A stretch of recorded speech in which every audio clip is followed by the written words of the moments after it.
Olá, investidores da DVFN. Eu trouxe aqui para conversar com em nosso nobre espaço, Adriano Pires, que é economista, é doutor em economia e tem um vasto conhecimento no segmento de energia, não só energia elétrica, mas eu vi que o Adriano trabalhou um período na Agência Nacional do Petróleo, então ele tem um conhecimento nesse sentido.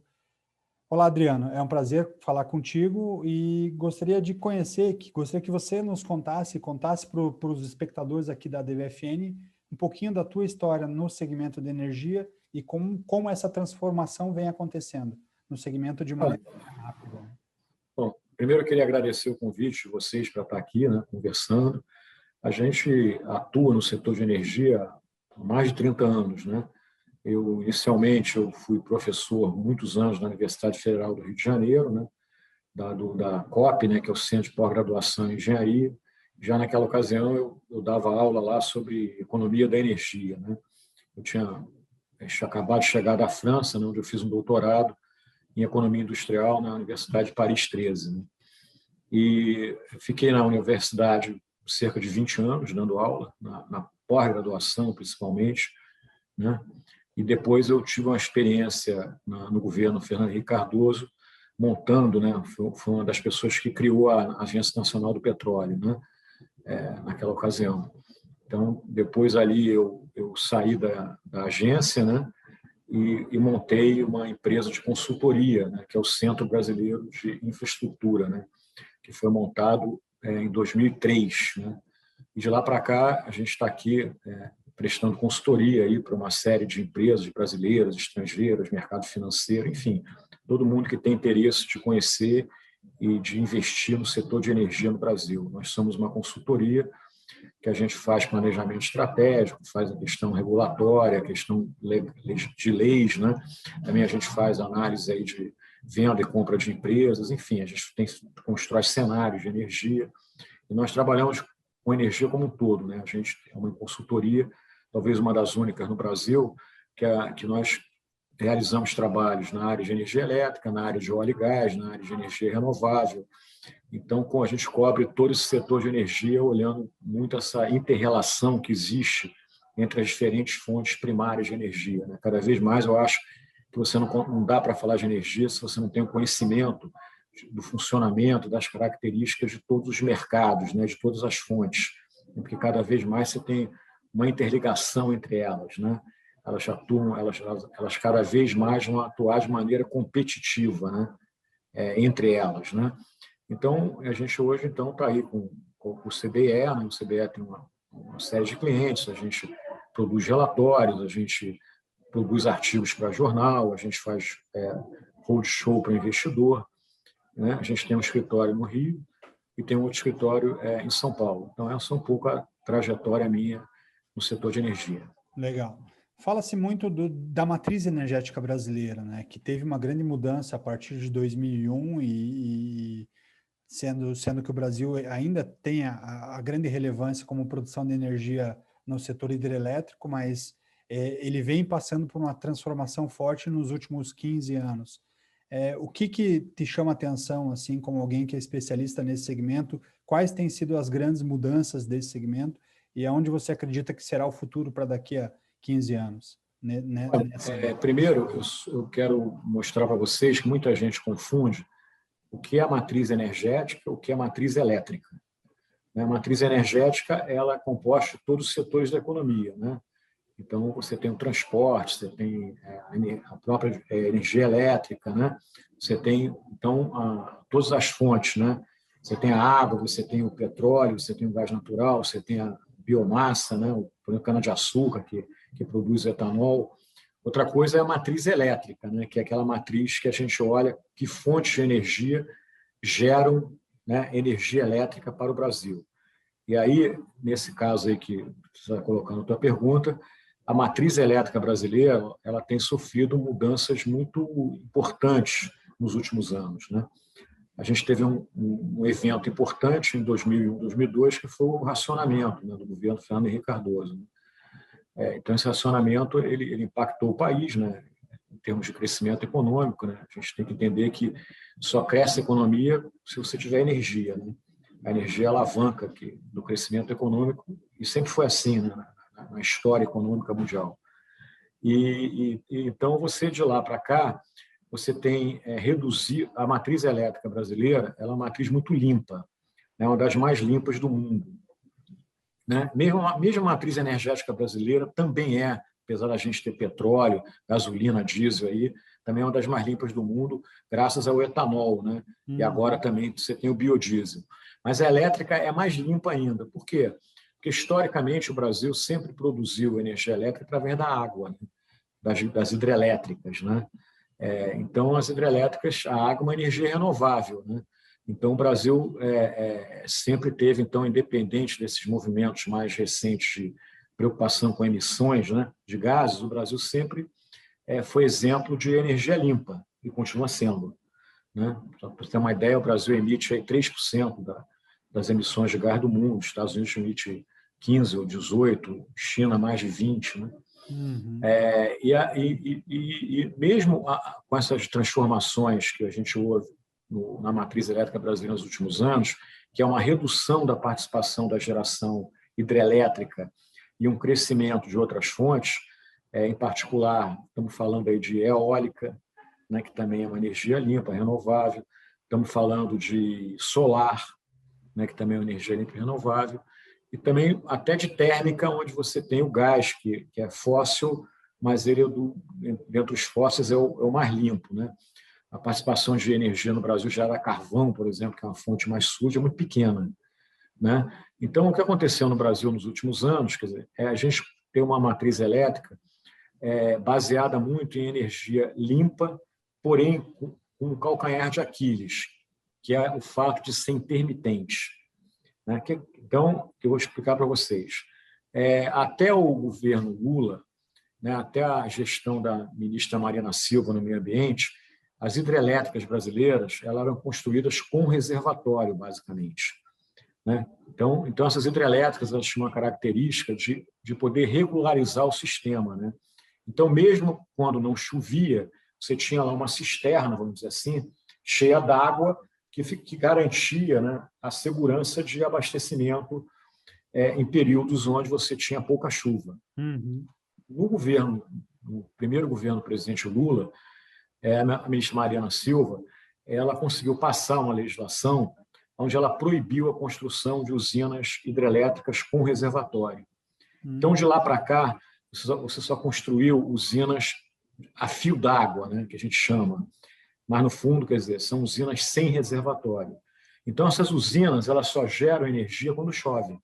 Quando não chove, não gera, né? E além dessas usinas de fio d'água começarem a prevalecer nas hidrelétricas, a eólica e a solar também são duas energias renováveis, limpas, mas também são intermitentes, porque só a eólica só funciona com vento e a solar só com sol, né?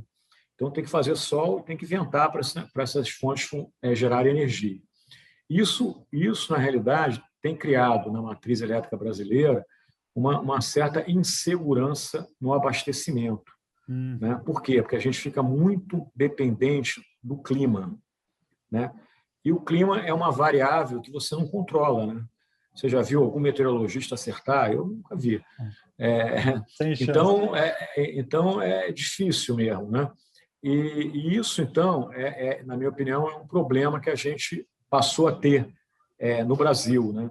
E a gente está demorando, na minha opinião, a enfrentar esse problema, né? Então, você teve um outro evento importante, que foi em 2012, a presidente Dilma, na época, né? A ex-presidente Dilma, ela fez uma MP na época, a 579, que virou uma lei em janeiro de 2013, onde, naquele momento, ela quis baixar o preço da tarifa de energia elétrica na canetada, né? E aí ela atrelou uma queda de 20% na tarifa e obrigou aí as geradoras que quisessem ter uma renovação de concessão a reduzir a tarifa. Evidentemente, a única que aderiu fortemente foi a Eletrobras, que era do governo e foi obrigada a aderir. Mas, naquele momento, ela foi na contramão do que estava acontecendo, porque já estava com um reservatório não muito cheio, né? Não no nível ótimo, né? E você, com essa medida, você esvaziou mais o reservatório porque a energia mais barata que existe é a energia gerada por hidrelétrica, né?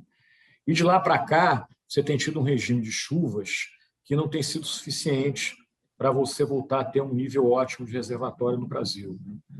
E isso, então, tem causado um problema sério, que todo ano a gente fica um pouco pendurado na chuva e no crescimento econômico, né? E de lá para cá, a gente chega todo ano, a gente vai faltar energia esse ano, não vai faltar, vai ficar rezando para chover. E o que tem ajudado o Brasil a não ter tido problemas de oferta de energia de 2013, de energia elétrica de 2013 para cá, é exatamente o fato ruim, né, da economia não crescer, né?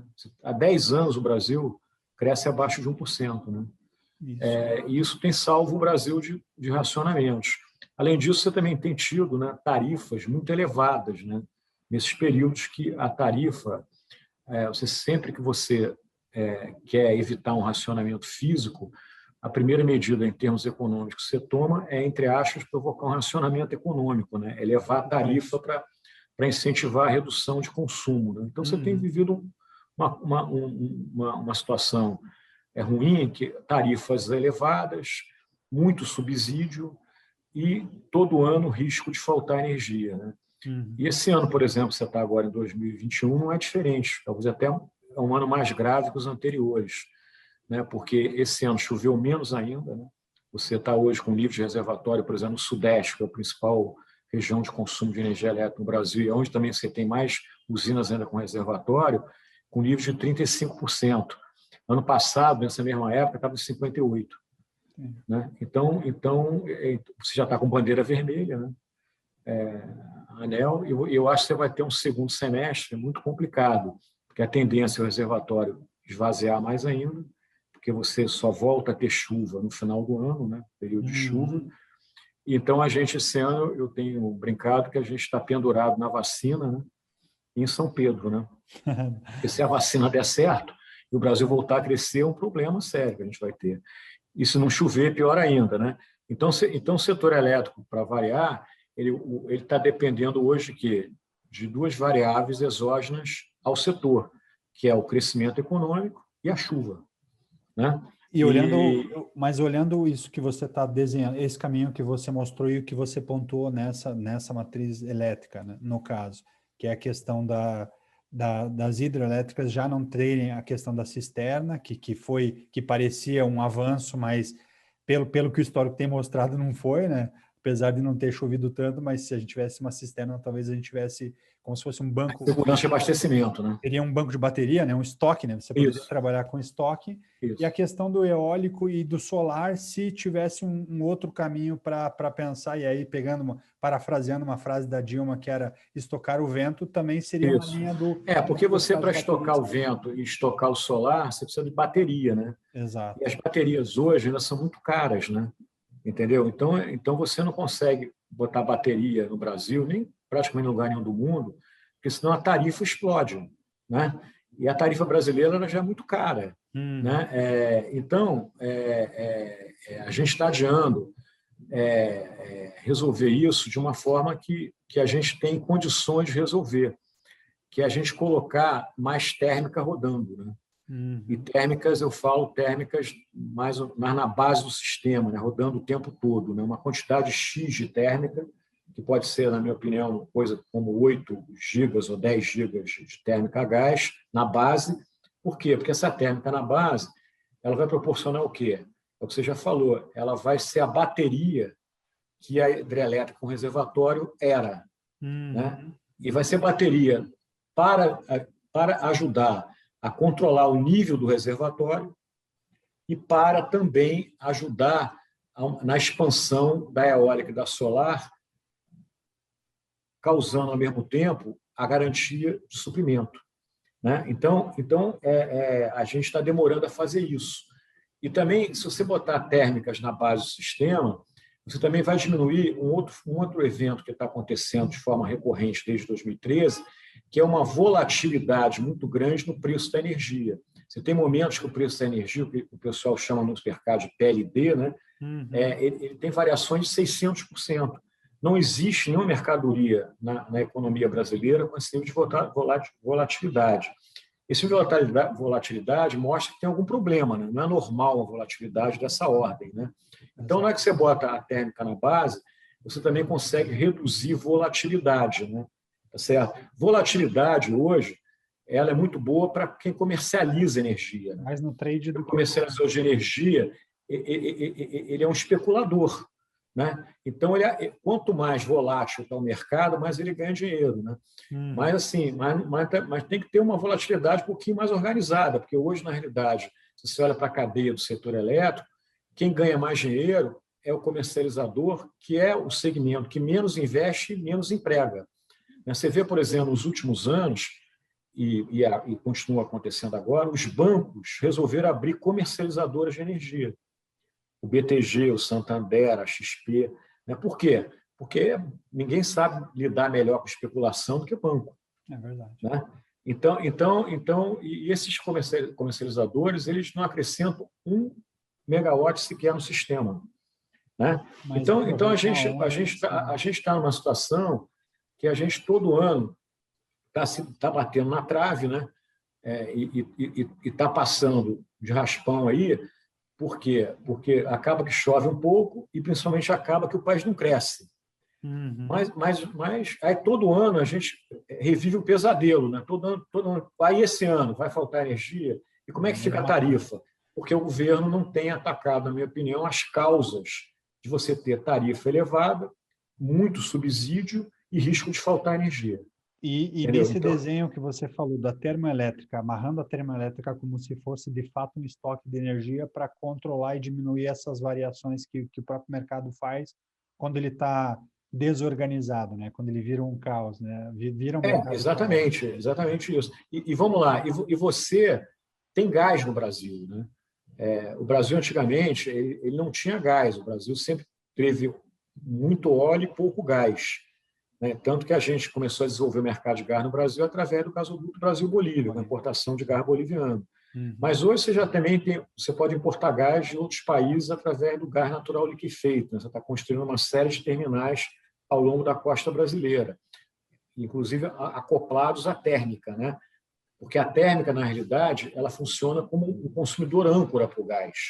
Né? Eu sempre coloco, é igual shopping center. Você abre um shopping center, você tem que ter loja âncora, senão o shopping não funciona. Para o pequeno e médio ganhar dinheiro, tem que ter lá a C&A, a Magazine Luiza, Ponto Frio, não sei mais quem. Né?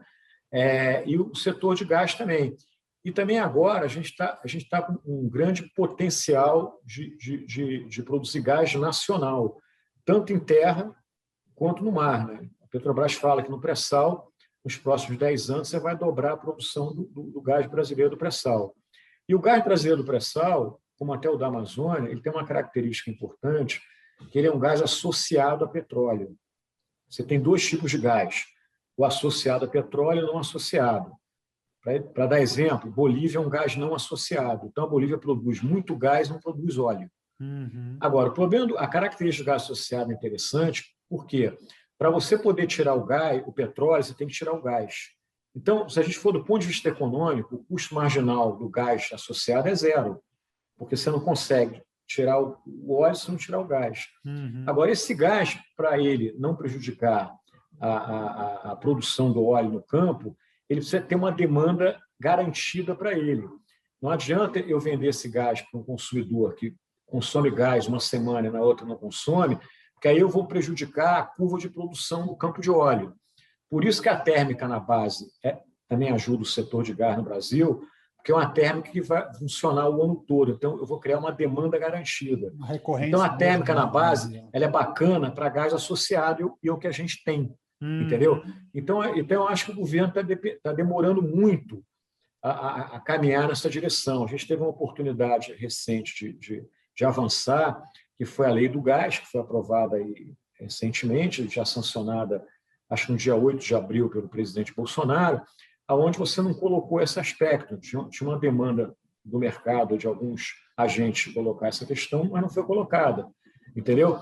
Então, eu acho que eu vejo o setor elétrico hoje brasileiro, quer dizer, que ele precisa de dar um pouco de um cavalo de pau, ele precisa se modernizar nessa direção, porque nós hoje no Brasil, nós temos, volto a repetir, uma matriz limpa, elétrica, porém uma matriz limpa elétrica insegura do ponto de vista de abastecimento. E se esse país voltar a crescer como todo mundo espera, né? Porque não dá para ficar crescendo -1, senão daqui a pouco onde vai parar o país? A gente vai precisar de energia.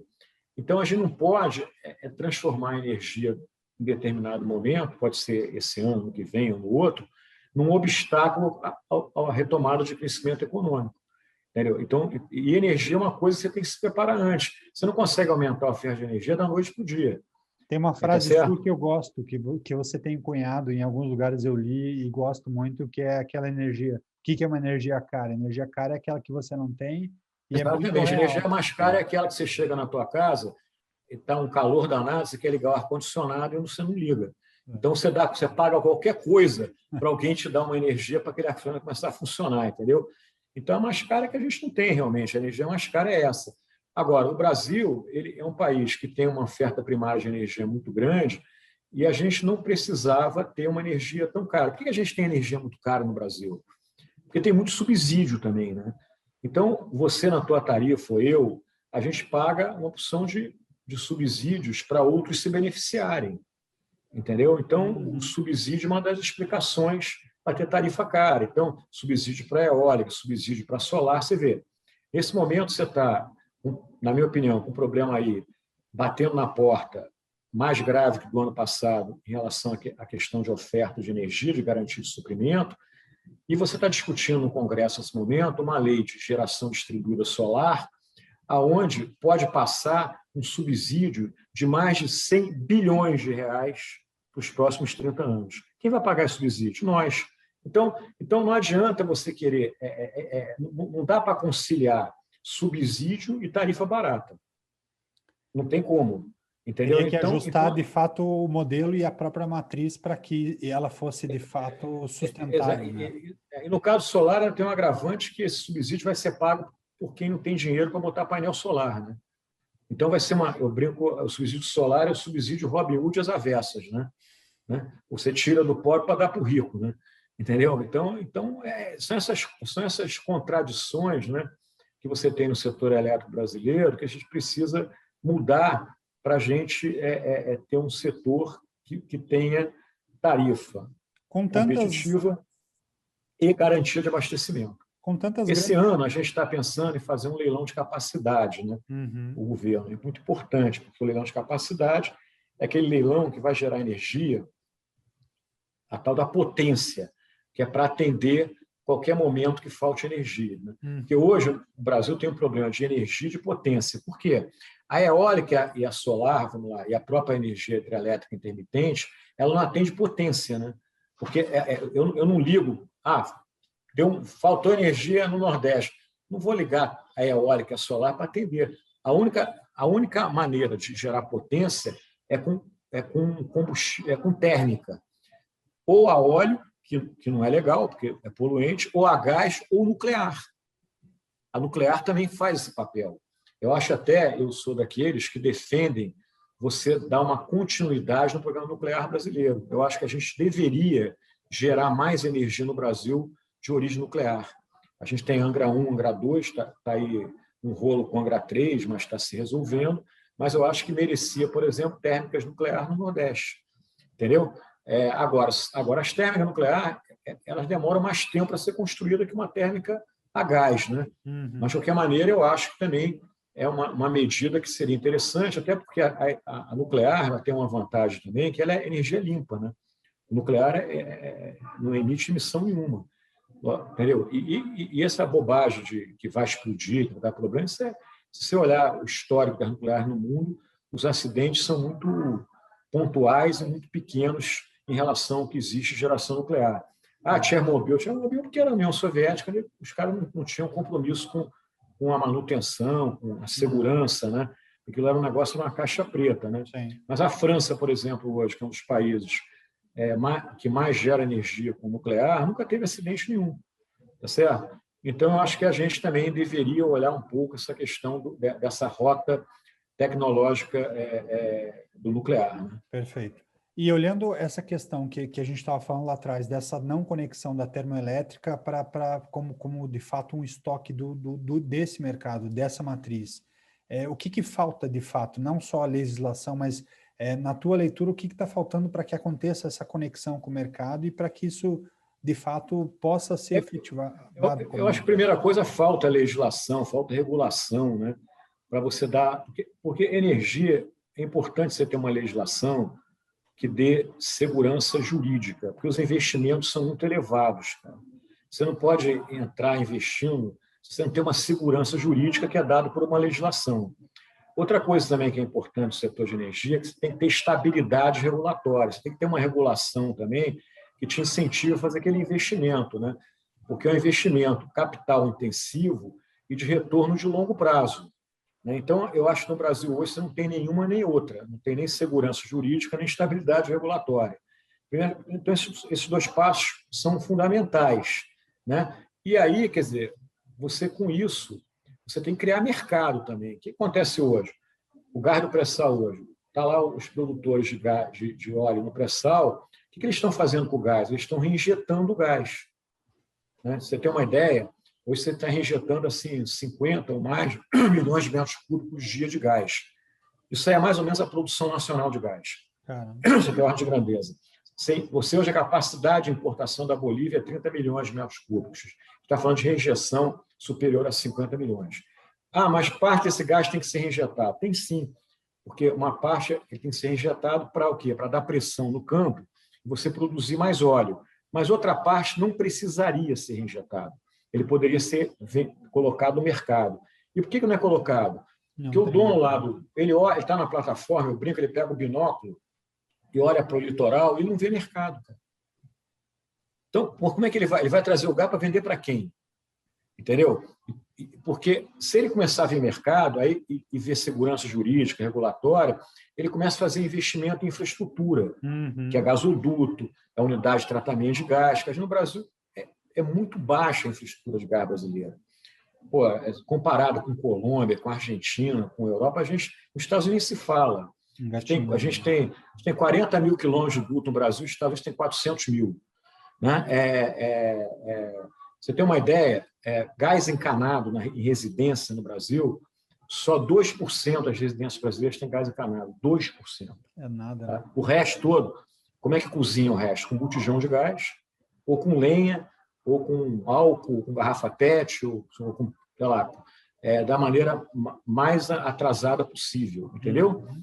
Então, é um mercado aí que tem um potencial de crescimento muito grande. E o grande desafio, né, que a gente tem colocado é integrar o gás com o setor elétrico. Tem que ter uma integração. Por quê?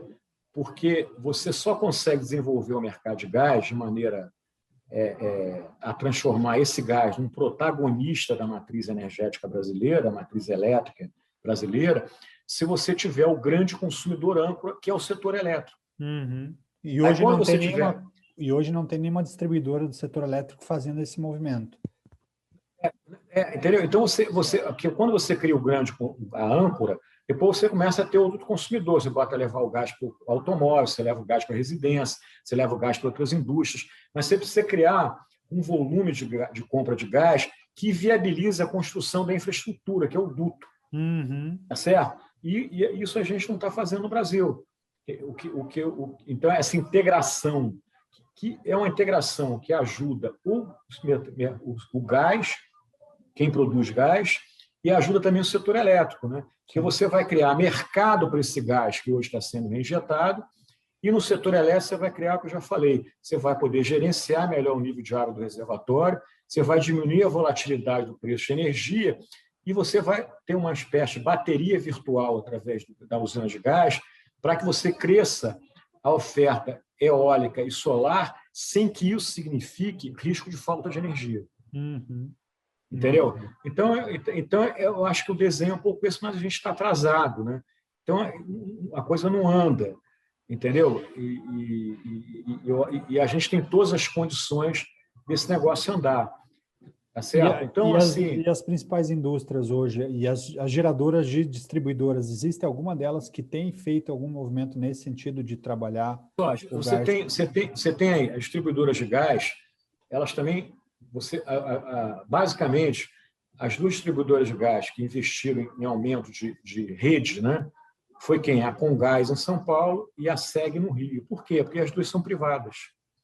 O resto das distribuidoras no Brasil, elas têm uma composição meio tripartite, que é Petrobras, uma empresa privada e o Estado. Então, você não tem tido volume de investimento.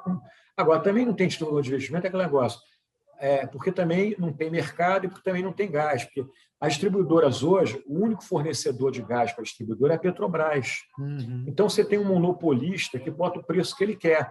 E aí ele bota um preço de gás muito caro e aí você também tira a competitividade do gás em relação a outras fontes de energia. Então, agora você está tendo um movimento interessante que a Petrobras aí, ela está largando o monopólio do gás, né? Então, ela já vendeu as empresas de transporte, a do Nordeste, Norte-Nordeste, que é a TAG, vendeu aí a NTS, que é a transportadora do Sudeste, e ela está vendendo agora a Gaspetro, que é onde ela tem participação acionária na maior parte das distribuidoras de gás do Brasil. Entendi. Eu acho assim, que na hora que você começar a vender distribuidora de gás, um comprador em potencial de distribuidora de gás são distribuidoras de energia elétrica, porque tem muita sinergia, entendeu? Isso pode ser um ativo interessante para o próprio mercado, né? Então, olhando... Exatamente, um ativo interessante para o mercado, entendeu? Então, eu acho que agora o processo é lento, porque é lento mesmo. No Brasil é mais lento ainda do que o normal, entendeu? Mas, quer dizer, mas hoje as condições são bem melhores do que era 2, 3, 4 anos atrás. A gente está caminhando aí, mas é coisa difícil, né? Você vê agora, o preço do gás, a partir de 1º de maio, aumentou 39%. Né? Por quê? Porque você tem um monopolista que é a Petrobras. Então, ela tem uma fórmula lá que o preço do gás aumenta em função de variação do Brent, em função do câmbio, né? Em função também de GPM. Tudo subiu para burro em janeiro, fevereiro e março. Agora, se você tivesse uma concorrência de fornecedores, você não tinha fórmula. Você tinha competição de preço. Né? Movimento para a criação de saldo também, né? De algumas... Então, a gente tem que caminhar para o desafio do mercado de gás, é você também criar uma diversidade de fornecedores, coisa que você não tem hoje. Entendeu? E também não vai ser rápido, porque hoje a Petrobras tem 71% da produção de gás no Brasil. Ela tem 95% dos campos, ela que opera, e 100% da comercialização. Então, a Petrobras é price maker, pô.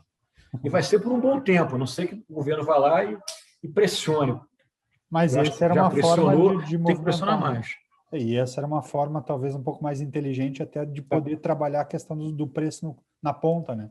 Da energia. Agora, eu acho assim, do ponto de vista de investidor, eu acho que o setor de energia no Brasil é um setor que tem muita oportunidade, né? Em todas as fontes. Né? Por quê? Porque o Brasil tem uma diversidade primária de energia que poucos países têm. Porque a gente tem água, a gente tem vento, a gente tem sol, a gente tem gás e a gente tem biomassa. Né? A gente tem biomassa. Então, nesse mundo aí pós-pandemia, que um dia vai chegar, estamos na pandemia ainda, mas Deus quiser, nós vamos conseguir sair dessa história, o Brasil tem uma vantagem comparativa muito grande, porque o Brasil tem todas as pré-condições para ser uma potência verde, que é o que está sendo... Que a agenda é essa hoje. Qual é a agenda hoje? É a agenda do meio ambiente, pô. Não, entendeu? E o Brasil, quer dizer, ele pode... É um dos 2 ou 3 países que pode ganhar muito dinheiro, né, e crescer muito em cima de uma agenda verde. Né? Infelizmente, esse governo que a gente está aí tem uma política esquisita, né? Entendeu? Difícil entender quem está ganhando que não consegue maximizar. Aí o Brasil é visto como um predador do meio ambiente, como nós somos o contrário. Acabei de falar que só gera 3% das emissões. Pô. Então, a gente consegue transformar, se o governo aí conseguiu transformar uma vantagem comparativa numa desvantagem. Entendeu? Então, num evento como aquele que o Biden fez 2 semanas atrás, o Brasil tinha que estar sentado do lado do Biden. Protagonista, né? Com certeza. Entendeu? Então, a gente tem que criar política pública. Então, por exemplo, você vê, agora mesmo, a gente está anunciando aí um IPO da Raízen. A Raízen é a maior produtora de etanol do Brasil, gera energia com bagaço de cana, ela consegue gerar energia com a vinhaça que ela produz através do etanol. Então, é uma empresa totalmente envolvida, né, na questão de energia limpa. Uhum. Então, o potencial que o IPO da Raízen tem de atrair investidor estrangeiro é fantástico, porque os caras não querem, não é o tal da ESG, os fundos, as empresas não querem agora investir em quem não emite gases. Agora ficou mais em voga ainda. Então, quer dizer, a gente tem tudo para atrair o Brasil hoje ele poderia chegar nessas grandes discussões de OMC, por exemplo, falar, olha só, o aço no Brasil é mais limpo que o aço da China. Por quê? Porque o aço no Brasil ele é produzido com energia limpa. O da China é carvão. Então, vocês têm que baixar a tarifa do meu aço. Pô. Vocês não querem energia limpa? Então, entendeu? São discussões muito maiores, né? Muito mais amplas. Entendeu? Então, a gente tem uma condição, cara, de nos próximos anos o Brasil deixar de ser o país do futuro, ser o país do presente, porque a agenda ambiental está dada.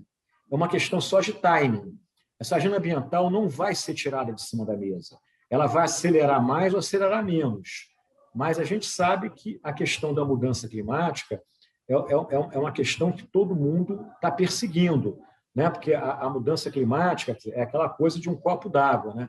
Ele está enchendo. Se esse copo transbordar, as consequências podem ser muito piores que o da pandemia, né?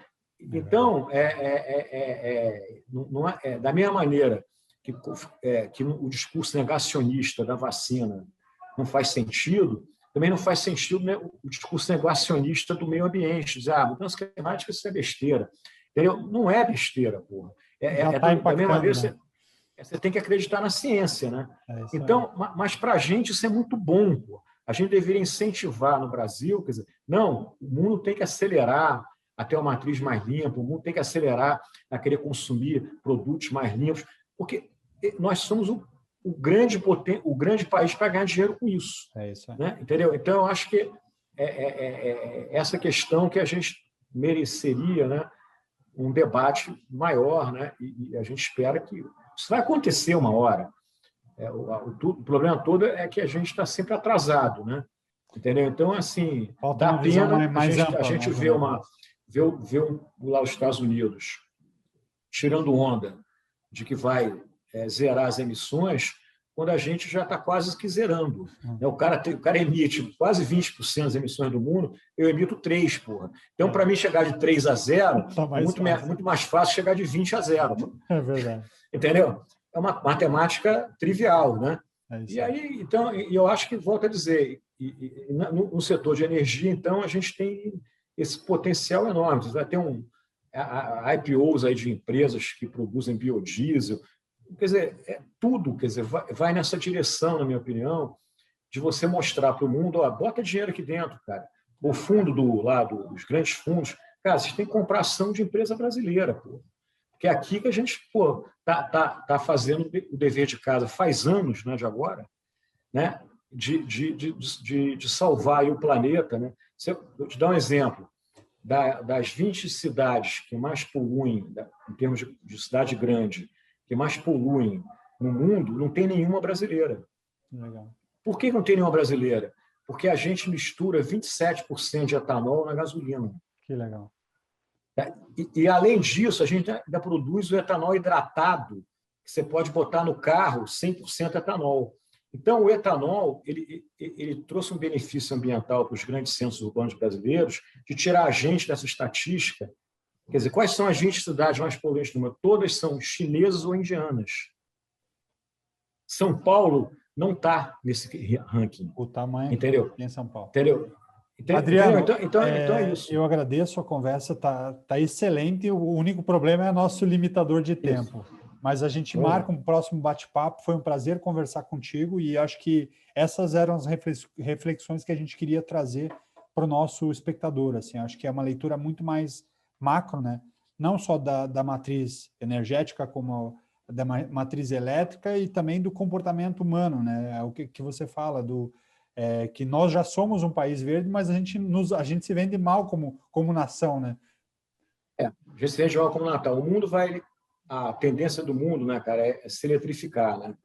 Eu sempre brinco também, faço uma brincadeira quando eu estou terminando as minhas palestras, as minhas conversas com o investidor, tipo assim, qual o objeto que você não pode ficar sem?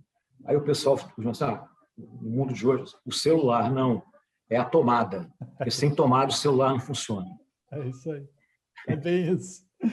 Prazer, muito bom Tchau, falar cara, um contigo. prazer, e quando você precisar, a gente está à disposição. Um abraço aí. Vai render um próximo papo, com certeza. Um abração. Se Um cuida. abraço grande. Valeu.